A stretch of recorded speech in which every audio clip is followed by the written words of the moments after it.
အားလုံးပဲမင်္ဂလာပါဒေါက်တာရဲလူ page ကနေကြိုဆိုလိုက်ပါတယ်ကျွန်တော်ကတော့အထွေထွေယောဂကုဆရာဝန်ဒေါက်တာရဲလူဖြစ်ပါတယ်ဒီနေ့ဒီဗီဒီယိုလေးထဲမှာတော့လူတိုင်းလူလိုဖြစ်ဖူးကြတဲ့ရာသီတုပ်ကွေးယောဂအကြောင်းကိုပြောပြပေးသွားမှာပဲဖြစ်ပါတယ်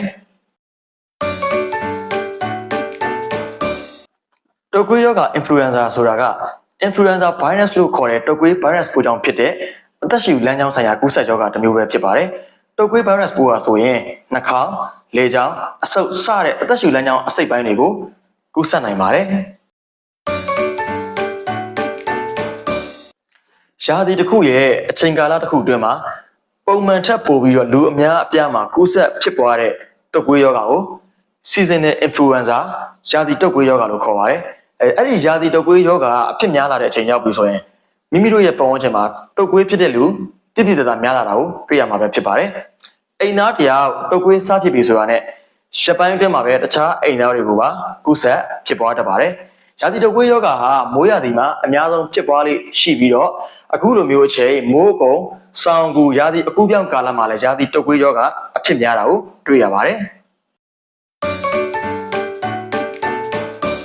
တုပ်ကွေး virus ပိုးကူးစက်ခံရတဲ့သူတယောက်ချောင်းဆိုးနာချီတဲ့အခါ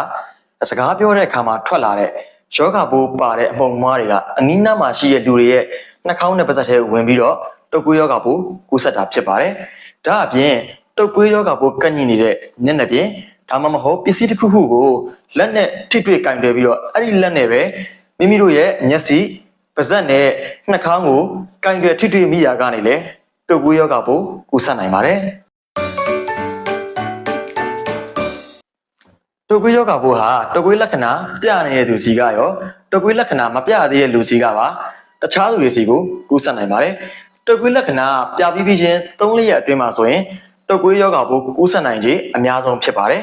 များသောအားဖြင့်ကတော့တုပ်ကွေးလက္ခဏာမပြခင်1ရက်လောက်ကစလို့တုပ်ကွေးလက္ခဏာပြပြီးတော့9ရက်ကနေတစ်ပတ်အတွင်းမှာတခြားသူတွေစီကိုကူးစက်နိုင်ပါတယ်တုပ်ကွေးယောဂဟာယောဂပိုးကူးစက်ခံရပြီးတော့1ရက်ကနေ4ရက်အတွင်းမှာယောဂလက္ခဏာတွေစပြလေးရှိပါတယ်တုပ်ကွေးယောဂရဲ့လက္ခဏာတွေကတော့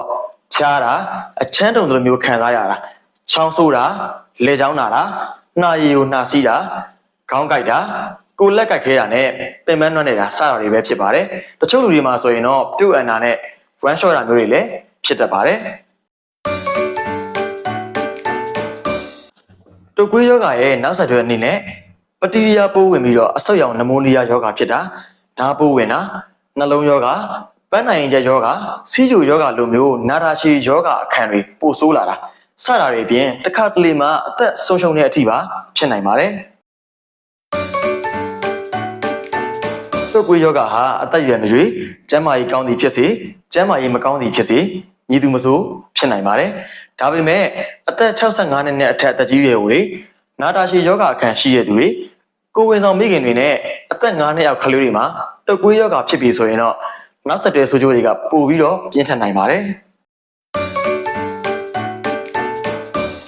တုပ်ကွေးယောဂကာကွယ်ရမှာအရေးကြီးဆုံးကတော့အသက်6နှစ်နဲ့အထက်ဆိုရင်တုပ်ကွေးကာကွယ်ဆေးကိုနှစ်စဉ်ထိုးပေးဖို့ပဲဖြစ်ပါတယ်တုပ်ကွေးကာကွယ်ဆေးထိုးပေးတာကတုပ်ကွေးယောဂဖြစ်နိုင်ခြေအပြင်ယောဂပြင်းထန်မှုဆေးရုံတက်ရောက်ကုသဖို့လိုအပ်မှုအသက်ဆုံးရှုံးနိုင်မှုစတဲ့နောက်ဆက်တွဲဆိုးကျိုးဖြစ်နိုင်ခြေတွေကိုလည်းလျှော့နေစေပါတယ်နောက်ပြီးတော့တုပ်ကွေးယောဂကိုကူးစက်မခံရဖို့အတွက်ဆိုရင်တော့တုပ်ကွေးယောဂဖြစ်တဲ့သူနဲ့ခက်ခွာနေတာလက်ကိုမကြာခဏဆေးတာမျက်စိနှာခေါင်းနဲ့ပါးစပ်ကိုလက်နဲ့တက်နိုင်တဲ့များမထွေးတအောင်နေတာအပြင်သွားတိုင်းမှာပါးစပ်နဲ့နှာခေါင်းစီစာဂျီကယ်မတ်တက်ဆင်တာစတဲ့နည်းလမ်းတွေနဲ့လည်းကာကွယ်နိုင်ပါတယ်တုပ်ကွေးယောဂလက္ခဏာတွေခံစားနေရပြီဆိုရင်တုပ်ကွေးယောဂအမြန်သက်သာပျောက်ကင်းအောင်ကိုယ်ကံကောင်းမွန်နေဖို့အရေးကြီးပါတယ်ဒါကြောင့်အာဟာရမျှတဆုံးလျအောင်စားပေးပါရေများများတောက်ပါအေးကြီးဝအောင်အိပ်ပါလုံလုံလောက်နားယူပါဖြစ်ပေါ်လာတဲ့ယောဂလက္ခဏာအပေါ်မူတည်ပြီးတော့ဆရာဝန်ဆေးညွှန်မလို့တဲ့တောက်ဆေးတွေအနေနဲ့ကတော့ဖြားတာကြိုက်ခဲတာအတွက်ပါရာစီတမောနှာရည်ကိုနှာစီးတာအတွက်စီထရီဇင်သို့မဟုတ်ပါမီတွန်နဲ့ကိုယ်ကံကောင်းမွန်အောင်ဗိုက်တာမင်စီဆေးရည်တွေစတာတွေကိုသုံးစွဲပေးလို့ရပါတယ်ဒါအပြင်မိမိကနေတဆင့်တခြားသူတွေကိုတုပ်ကွေးယောဂပိုးမကူးစက်အောင်နေထိုင်ဖို့ကလည်းအရေးကြီးပါတယ်ဒါကြောင့်မိမိမှာတုပ်ကွေးလက္ခဏာတွေခံစားနေရပြီဆိုရင်အိမ်သားတွေနဲ့ခက်ခွာခွာပဲနေပါ လူစုလူဝေးများတဲ့နေရာတွေကိုတွားခြင်းမှာရှောင်ခြင်းမှာမဖြစ်မနေအပြင်သွားရမယ်ဆိုရင်တော့ပါးစပ်နဲ့နှာခေါင်းစီ surgical mask တက်စင်မှာနှာချီချောင်းဆိုးတဲ့အခါတိုင်းမှာလည်းပါးစပ်နဲ့နှာခေါင်းကိုလုံအောင်ဖောက်ပါလက်ကိုရေနဲ့ဆက်ပြဒါမှမဟုတ်အယ်ကို60ရာခိုင်နှုန်းပါဝင်တဲ့ hand sanitizer ကိုအသုံးပြုပြီးတော့မကြာခဏဆေးကြောပေးပါစတဲ့နည်းလမ်းတွေနဲ့လည်းမိမိကနေတဆင့်တခြားသူတွေကိုတုပ်ကွေးရောဂါပိုးမကူးစက်အောင်လို့ကာကွယ်ပေးနိုင်ပါတယ်နောက်ဆုံးအနေနဲ့ထပ်မံပြပြပေးချင်တာကတော့ရာသီတုပ်ကွေးရောဂါဖြစ်ပြီဆိုရင်ကိုယ်ကကောင်းမွန်နေထိုင်ဖို့ကအရေးကြီးဆုံးပဲဖြစ်ပါတယ်ဒါကြောင့်ကိုယ်ကကောင်းအောင်လို့အေးရေးဝအောင်အိမ်မယ်အာဟာရမျှမျှတတစုံလျအောင်စားပြီးမယ်ဆိုရင်တုပ်ကွေးရောဂါမြန်မြန်တက်တာပျောက်ကင်းမှာပဲဖြစ်ပါတယ်အခုလောက်ဆိုရင်တော့လူတိုင်းဖြစ်ပူးကြတဲ့ရာသီတုပ်ကွေးရောဂါအကြောင်းကိုပြည့်ပြည့်စုံစုံသိရှိသွားလောက်ပြီလို့ယူဆပါတယ်ဒီဗီဒီယိုလေးကိုကြည့်ပြီးလို့မိတ်ဆွေတို့အတွက်အကျိုးရှိစေတယ်ဆိုရင်တခြားသူတွေသိအောင်လည်း like and share လေးပြုလုပ်ပြီးတော့ဝေမျှခဲ့ပေးပါအားလုံးကျေးဇူးတင်ပါတယ်ခင်ဗျာ